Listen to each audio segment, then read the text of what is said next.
मोगादिशो से रवाना होकर हमने साहिल के साथ साथ सफर किया।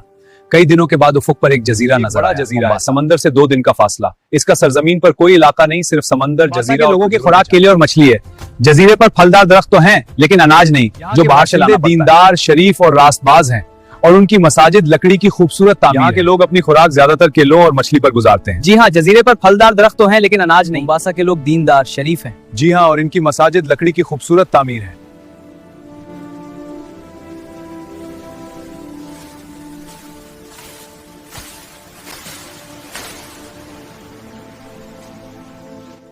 मैंने देखा अल्लाह दुनिया को मुख्तलिफ तरीके से रिस्क देता है।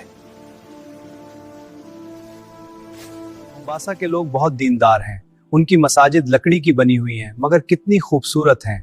नक्शो निगार, खोदी हुई लकड़ी और अंदर का सुकून। बाजार देखकर मैं हैरान रह गया। हर तरफ मछली और केले, यही इनकी खुराक है, यही इनकी तिजारत है। उनके पास कोई अनाज नहीं, कोई गंदम नहीं। लोगों के पास सिर्फ समंदर की नेमतें और जमीन के फल हैं। ये ताजा मछली और फल हमारी रोजी हैं। हम उन्हें अपने हाथों से चूनते हैं। ये हमारी सादगी में सिर्फ एक रात गुजारी। सुबह होते ही हमने दोबारा सफर शुरू कर दिया, लेकिन मोम्बासा की ये एक रात, उसकी मसाजिद, उसके लोग, उसकी मछली और केले, सब कुछ मेरे दिल में नक्श हो गया। अगली मंजिल कलवा, वहां क्या देखना है?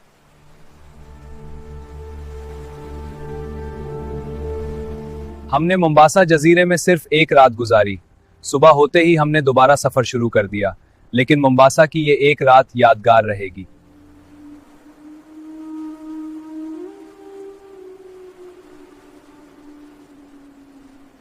सुबह होते ही हमने मोम्बासा से रवानगी का फैसला किया। कश्ती के बादबान खुल गए और हवा ने हमें जुनूब की तरफ धकेल दिया।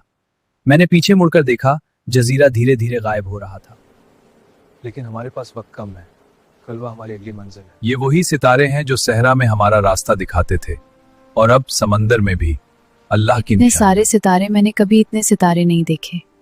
यही सितारे थे जिन्हें देखकर इब्राहिम अलैहिस्सलाम ने अल्लाह को पहचाना, और आज हम उन्हें देखकर अपना रास्ता पाते हैं। अल्लाह हमें सलामत रखे। आमीन। और कलवा हमें सलामत पहुंचाए।